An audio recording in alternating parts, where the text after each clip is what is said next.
if there's a girl sitting in India in some rural village, she has access to AI tools and information, and the student sitting in Stanford has the same access to those AIs and tools. Now, the access to information has never been so much easier if I compare 10 years back.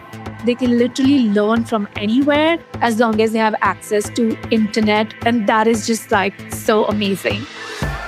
Hi, I'm Rachel Chalmers, and this is Generationship, the podcast at the intersection of infrastructure and artificial intelligence. We are the generation that's exploring generative AI.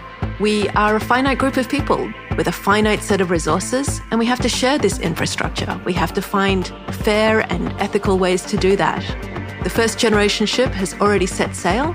It's the planet Earth, and you and I are the crew. This show is brought to you by Heavybit, the leading investor in developer-first startups. To learn more about Heavybit, visit heavybit.com.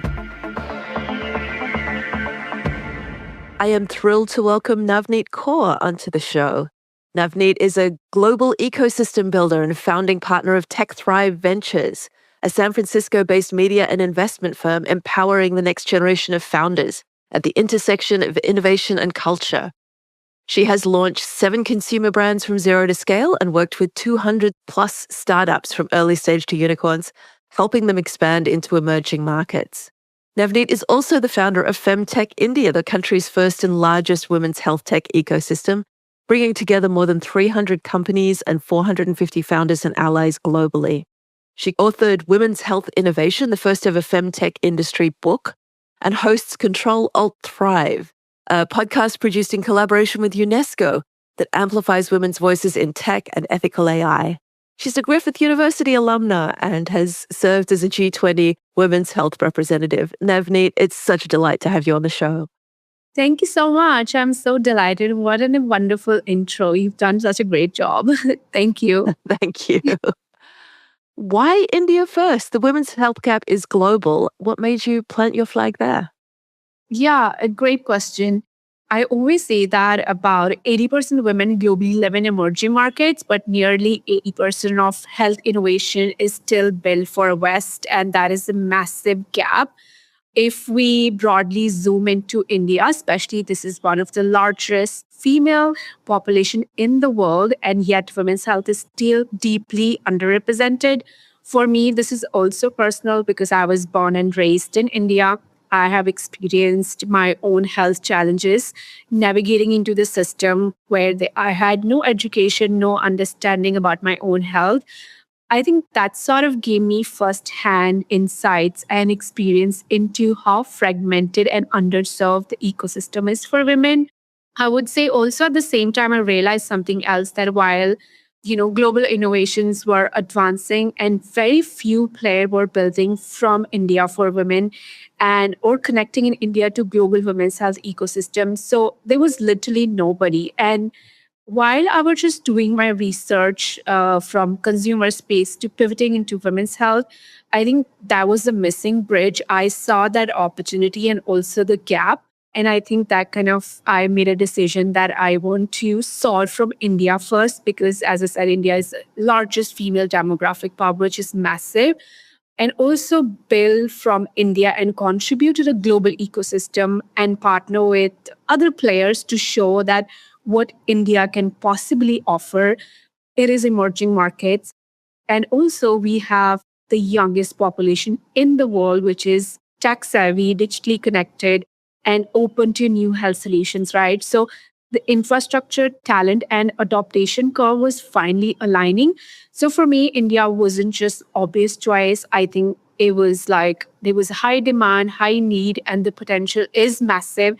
And the moment absolutely felt right. And while I wanted to stay connected with the global ecosystem, so I think that just gave me like massive opportunity to really bring that India voice to the global ecosystem and also bring global companies into the Indian ecosystem to really help them scale and navigate emerging markets, which many Western founders or investors just don't really understand. It's such a great answer. I think it's very easy for those of us in the West to forget that we're Western, educated, industrialized, rich, democratic-ish. And that makes us weird. Like That's the acronym that sociologists use now for studies done on this population. It's hard for us to understand that we're globally a very odd and off-model minority. The AIs obviously have been trained on the weird stuff. Does that pose a challenge as people try to apply artificial intelligence to femtech and fem health problems? Yeah, I think again, really interesting question. Everything is getting emerged with AI, and I think I see massive impact, especially in femtech. Basically, AI has a bigger impact in general health also because, and even in femtech, I think femtech has historically been underrepresented. There has been less data on female bodies. So it's actually helping discover the baseline, especially in things like hormones, cycles, fertility, and menopause space. AI models are also improving detection rates in breast cancer screening and cervical cancer and predicting fertility window more accurately than human and traditional methods. So I think I always also say that in healthcare, even in women's health broadly, the one size doesn't fit all. So with AI, I think we are finally it's making sense of that, the real world pattern from wearable to health apps and really turning into personalized insight. So I think that just makes me like really exciting, plus also making like personalized health data for every individual. As I said, one size doesn't fit all. And with potential of AI, we can also create that. And another, really exciting part I see is creating access, which is giving access to most of the people who never had access to right information or right health tools, right? So I think technology has really bridged that gap. With AI now, we can really customize different language models, even reach out to broader communities to really empower more women and more people into, especially in health and education. I think these two areas, like I get really, really excited. That is a fantastic prospect. What does medicine get most wrong about women? That 4-year diagnosis delay stat is striking. What's the root cause? Yeah, I think women has been historically treated as like smaller men, and that's where a lot goes wrong. That the clinical research has been male dominated, so symptoms like diagnostics, even drug doses are based on male biology. So I would say there are like different layers. So basically, even we look at female data that there are 4 years of delayed diagnostics which seen in conditions like autoimmune diseases. Endometriosis comes down to three main factors. I would say one is symptom bias. Women often present differently than the male bodies, and for example, like even heart attack symptoms, that women are less classic, so they get missed. Second is systematic bias, which means that multiple studies shown that women pain is taken less seriously because it's most likely to be told as stress, anxiety, or even hormonal issues, right? And I think third is the research gap, that women's health issues, especially those tied to hormones, are underfunded and less understood, which actually slows accurate diagnostics. So what I would see that is what we need to move is that, again, I will come back to the one size doesn't fit all medicine, the gender specific or sex specific personalized care backed by better data and more inclusive research, and which we already seeing that happening and evolving in femtech and women's health space, that many companies are really, really building into that. So hopefully we could change that in next coming 5-10 years. I have like strong hopes on that. That sounds amazing. You've launched 7 consumer brands and worked with 200 startups. What do founders keep getting wrong when they're entering the women's health space? Yeah, I think there are a lot of factors. The one is many founders who are building in women's health space, they are super passionate. So they don't really come from health tech or medical backgrounds. So, Mhm. which really means they're solving like personal problems. So basically, I would say what I have seen working closely with many founders from all around the world, basically, our ecosystem is quite diverse and global. And they nearly, like I would say, 60 to 70% femtech apps see drop off within 30 days because they don't fit into real daily routines, which means that as women's health has been underrepresented. So women are actually not really used to taking care of themselves. There's a massive gap of getting into routine and that pattern. So I think like that's the biggest gap. I don't see like it's innovation. It's just mostly like understanding. So basically, founders don't really go deep into consumer behavior, culture context, or even lifestyle stages. So, for example, 22 years old girl dealing with irregular periods or acne has completely different needs from 38 years old navigating fertility or 50 years old in menopause, right? So it's just like, again, really understanding different life stages of women's life, right? I think women shouldn't be treated as like single uniform segment. It just reality is there is no average woman in healthcare. I would say again that there is no average woman in healthcare. Like it's just that founders are so much focused on awareness, but women's health is trust driven category. So decisions are typically influenced by communities, doctors, and shared experiences, not by running some meta ads and sitting in one country and thinking, oh, we have 100 users in, let's say, 40, 30 countries, and there is no context of culture understanding. you know there's so many ways, like how do you really connect with real users, because it's empathy driven space, right? And I think also another thing is really underestimating willingness to pay. Like women do spend, but when there is a clear personalized value. So how do you convert those users again on different life stages? Let's say, as I said, 22 years old girl might not have a lot of money to spend for healthcare. So how do you design for that specific demographic? Whereas the 50 years old woman is well settled, she has maybe more money, she's better stage in her life, how she's willing to pay more. So how do you design that specific care for that age demographic? So I think it just again like really creating personalized experience for different age groups.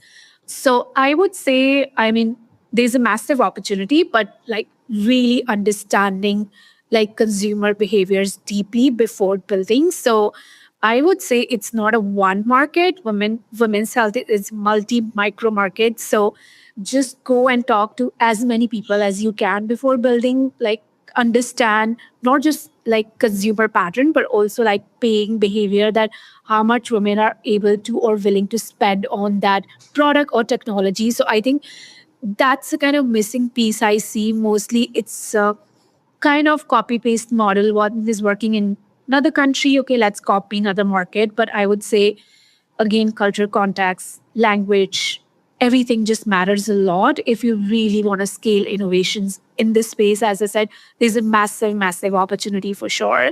Because, I mean, women actually make 80% of healthcare decisions, and they have power to influence families and patterns and everything. So if we are building it right direction, I think responsibly all of us can do that, which could also potentially drive more funding, because women's health is difficult to scale as of now. And then I think the gap is many startups have also been have seen like failing. So it's completely the clear pattern. Copy paste, don't copy paste different models, like understand your own consumer and build specific for that market first. And if you go to another market, then of course understand that market and then build, design, personalize plans or models for that specific demographic, because it's culturally very sensitive and it's trust driven and community driven space, right? So much to respond to there. Like sitting and really thinking about the roller coaster that our hormones put us through that is so different from men's experience, all of the transitions that we go through. I loved what you said early on about how even a founder who had personally experienced one particular problem may have found a problem fit, but they don't have found a market fit. And that's such a subtle and powerful point. I love talking to founders and saying, you could find a co-founder who understands this market and then marry your technical skills to their understanding of how to sell in this particular industry. Yeah. And I think another gap, I would say, like people who actually come from the health tech background, like who are healthcare professional, doctors, or from research, they don't have understanding how to build a business model. So I think it's a complementary skill of bringing someone who understand business, who understand marketing and sales, because again, you're targeting women. It's a consumer market and women are highly influenced by so many other things. And I think broadly, if you see, that's how beauty and lifestyle brands play with women's, overall mind and consumer behavior patterns. So I think even for healthcare, we don't have to make it boring. We can make it exciting. So, which also bring in more women to invest in, because women are investing a lot in makeup, beauty, and other things, right? So, why are we leaving preventive health and women's health behind? Because it just right now, even in the companies which I'm seeing, the founders who just gonna build things differently, they are the one who going to succeed because they are really going out of the box. They're thinking, we want to break it, we want to build it, and I'm seeing that consistent pattern of those founders raising funding, scaling their solutions, able to do differently. So I would say make it interesting for someone who just doesn't understand health. Not everyone has to go deeply, but we can simplify, right? Like there's so many ways of doing that. So I think that would make like more interesting and easy. So just like a small example I share with you, like in India, I was actually 3 years ago, I wanted to freeze my eggs, and I was kind of doing a small research, going to different clinics, talking to people. I met an embryologist. She was really nice. And I told her, I had a lot of questions about egg freezing. I'm like, there's so many women like me who probably want to do the same thing. So, why do you want to partner with me? Like, we can create these small events, and instead of calling it like something else, we call like egg freezing parties. And we had so much interest. You won't believe, like we had like fathers, mothers showing up with their teenager girls to get their education. So we actually planned together. I partnered with the embryologist and we've hosted these like 3 events, and it was huge success for us. You won't believe like what happened with our first event. We capped to 35 to 40 people. We had 40 women showed up, like all age groups, I would say. Yep. Like people showed up with their mother, like, they're younger girls, like women of my age. Someone has just got married, just thinking I should plan kids or not. So it was so interesting. And literally what we did was we were like, so that embryologist was like, I can give offer to all these girls to do a AMH test for 50% discount. Oh, that's So great. out of the 35, 17 girls next day booked that appointment for AMH test. That's amazing. That's a conversion rate. And out of that, 35, 4 to 5 girls ended up freezing their eggs. So That's huge. that's, Yeah. can you like imagine the impact? Like, so it was pretty simple. I told her, you have to make a slides to simplify as simple as possible for someone to understand what egg freezing is. And that's exactly what she did. We had a really fancy place.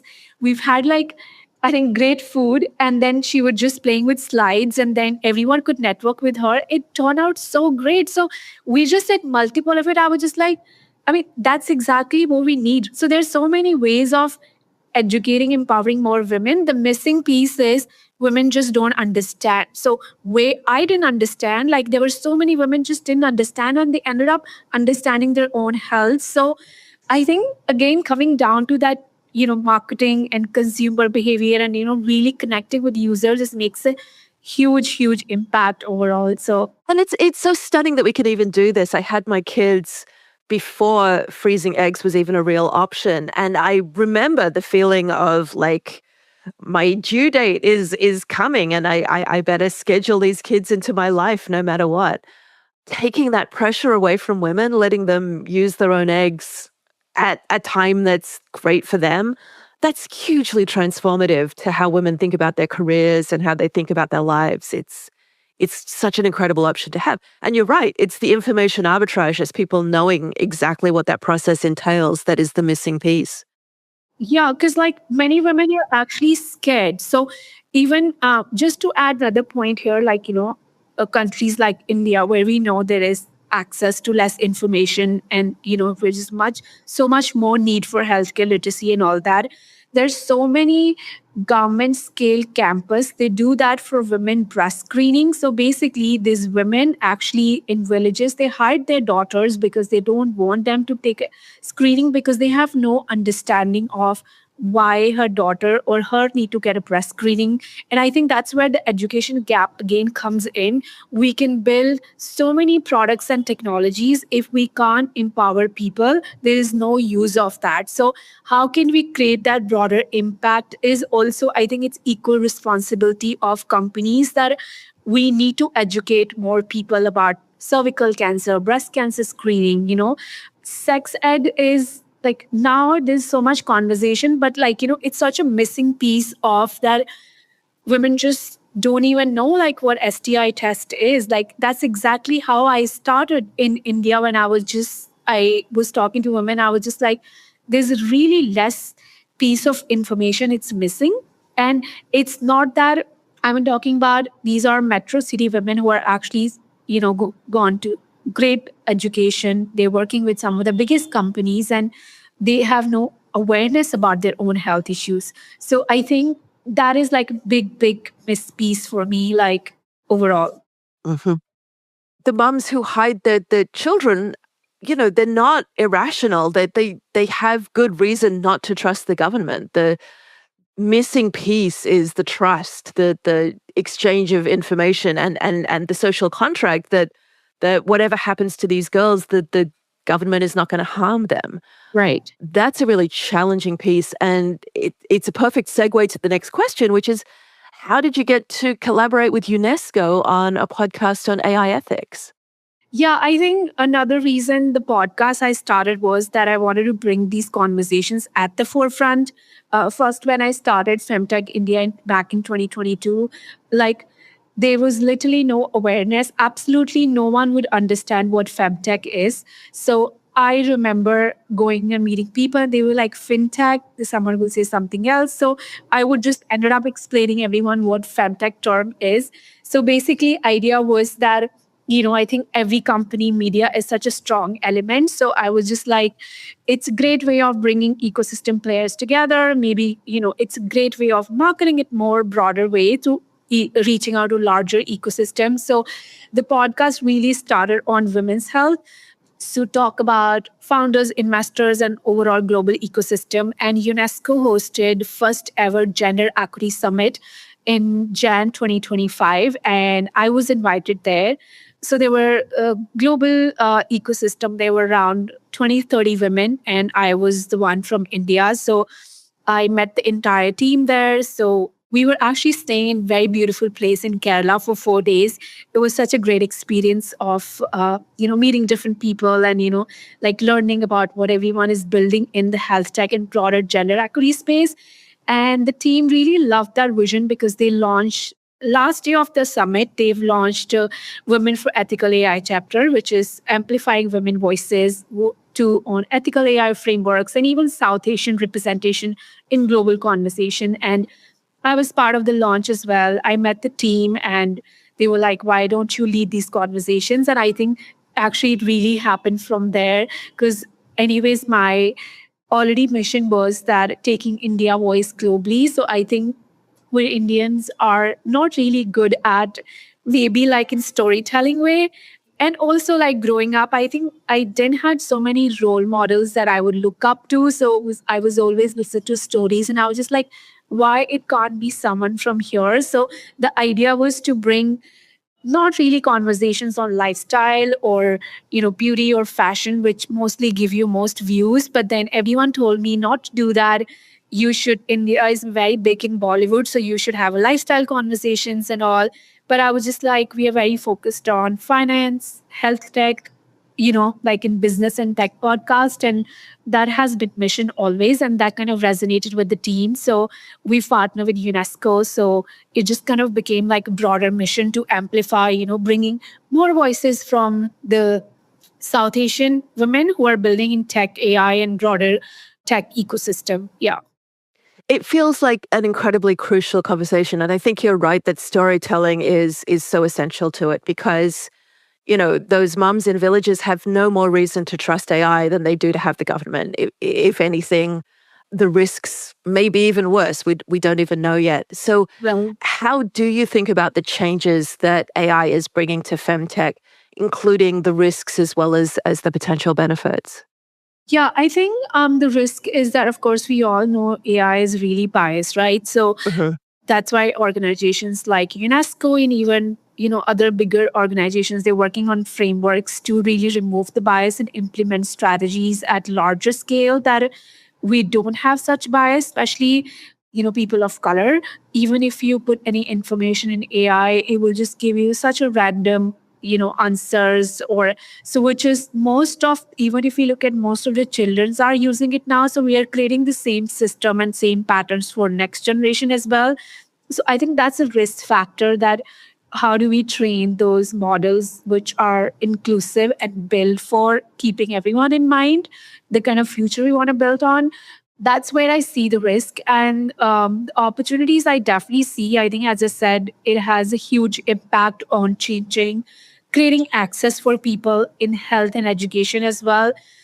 I would say, if example, there's a girl sitting in India in some rural village, or sitting in Africa, or even anywhere, you just name it, she has access to AI tools and information, and the student sitting in Stanford has the same access to those AIs and tools. Now, the access to information has never been so much easier if I compare 10 years back.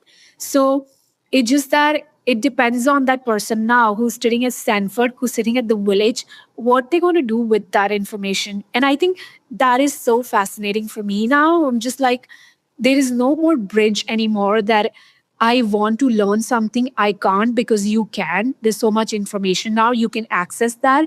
And I honestly see that will create more opportunities, and even like equal access for people who has been historically underrepresented, or come from like backgrounds where they don't have access to get education to universities like Stanford's, or go to places like that. They can literally learn from anywhere as long as they have access to internet. And that is just like so amazing, I feel. It's one of the reasons my business partner Michelle and I are so passionate about AI is Michelle taught herself English out of the public library in Seoul and came to America at 13 to go to university. Access to that kind of information, the ability to teach yourself literally transforms lives. It's so powerful. You wrote the first ever book about the femtech industry. What surprised you while you were writing it? Yeah, I think it was a really personal mission, to be honest. There was a lot of learnings I'd never been authored before. I kind of self-published basically. So built with really small team, and we were just like, there's so much happening in India. As I said, India has the largest female demographic power, and I was basically invited in 2023. There was a MedTech conference happened in Paris. It was hosted by Forbes France and McKinsey. And this is the first time I got an opportunity to talk about what India is. So I think I put all the data, stats, and numbers. It was really, really exciting. And it was first time for me being in the room with McKinsey or Google, or some of the biggest consulting firms, and we were like really small and tiny and started off. I was really, really scared, but I think my conviction was that India is a massive opportunity. I wanted to show the world like how we are evolving and growing, right? So basically idea was that to kind of really highlight what's happening in Indian ecosystem and how global companies can really leverage that. So while I was there at the summit, I met some of the founders, especially in European markets. They were building such a great technologies, but their market size was really small, and they're not able to scale or raise funding because they're not able to go faster. So when I had this initial conversation with the founders in person, and we kind of managed to bring them to Indian market, and that was because it's kind of also validating our point that why India is emergent market and how globally people can really leverage that. So I think it was the idea of that no one was building in femtech. How big is the potential? What's missing piece? Why cultural context matters, and also highlighting the voices of people who've been at the forefront. Either it's founders, VC, an ecosystem player, and I think also kind of telling my storyline. I've always like been big believer of storyline. I think all of us have some sort of story, like why are we doing what we do. So for me, I don't come from health background. So I was super passionate, and I just, kept putting myself in different rooms and learning and evolving. And I wanted to bring that kind of story with my, with the book as well, that, hey, this is why I started this. And yeah, I mean, the idea was it was an industry book. So that again, we've got supported by UNFPA Equity Alliance, which is a New York based sexual and reproductive health agency. So that we became a part of Equity Alliance 2030, taking India's conversation on the global scale. So I feel super grateful that I was able to contribute. And honestly, I want to do one more edition, but I think I would do broadly on another subject. But this time I have a better understanding how to launch a book, probably sign a publisher and do that. It was like a small scale coffee table book, but like we were the first one to do it from India. And then many other ecosystem player has also published similar ones, looking at our success. Fantastic. Congratulations. So now you have TechThrive. It's both a media company and an investment firm, much as Generationship is a podcast and an investment firm. Do you find tension or synergy in that? I think definitely great synergy, to be honest. Like, I think like right now the attention is currency, honestly. And there are a lot I have built through even like my partnership with UNESCO. That was like podcast conversation. So I think my conversations with my first LPs that also happened through people who actually came through my podcast. So I think it has been like a great resource overall. I think it also kind of helps you build connection with people. Like if you want to have some conversation for, let's say, 30, 40 minutes, and then it's kind of, I already know you, and then I can just reach out to you saying that, hey, like we are friends now. So I think a lot of things has happened with me through my podcast. And plus, I think I also really like it. Like every company is turning a media company. Even founders are actually becoming influencers to talk about their storyline, their narrative. And I think with fun also, that it also excites me that we could create more leverage for our portfolio companies or other VCs and create that global ecosystem, not just bringing like one voice. Like we have representation everywhere. My podcast is so diverse that we were thinking global from day one. And we have people from Bhutan, from Paris to US to Canada to India to from everywhere, right? So it's just like we're connecting the ecosystem and perspective for people to understand what's happening in the startup, in the policy, in the capital space, and how this overall growth is happening, which is quite exciting at the global scale, and which I'm also really, really passionate about. Plus, I love doing podcasts. I think it's one of the things that I really enjoy. So, yeah. So do I. I love that it brings our authentic human voices to a conversation that's, increasingly full of generated content.